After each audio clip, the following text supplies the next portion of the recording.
All right, students, I'm going to show you the decomposition of hydrogen peroxide. Hydrogen peroxide, you will probably be familiar with that because it's a common household item used to predominantly to be used as a disinfectant on scrapes and bruises and things like that children might acquire. Now, in the decomposition of hydrogen peroxide will break down into water and oxygen gas. That process is slowed down by the fact that hydrogen peroxide is stored in dark bottles.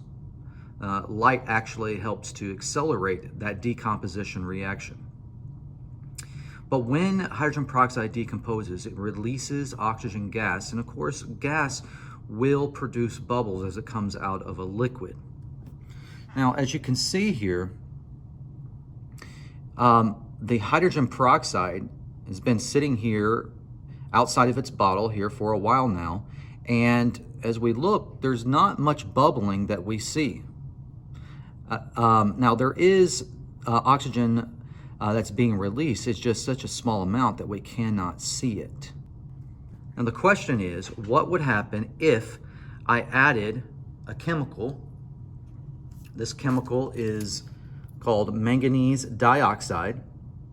This manganese dioxide is not a reactant, which means it does not react in this decomposition reaction. It's not a product, meaning it's not produced by this decomposition reaction. But I'm going to put a little bit of manganese dioxide in there with the hydrogen peroxide, and let's see what effect it has on this decomposition reaction.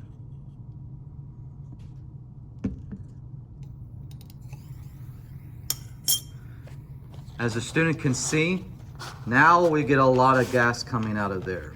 That gas coming out of there is oxygen gas. And of course, oxygen gas is flammable. It's what you need for fire to burn. And I've got this little match. I'm gonna blow it out and then stick it in there and see if I can ignite it again. And as you guys can see down in there, we actually got a little bit of fire on the end there. That's because that oxygen gas helps provide a little bit of oxygen that fire needs to get going.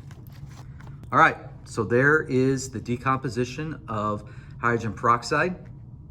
Go ahead and complete your data table and answer the questions that follow.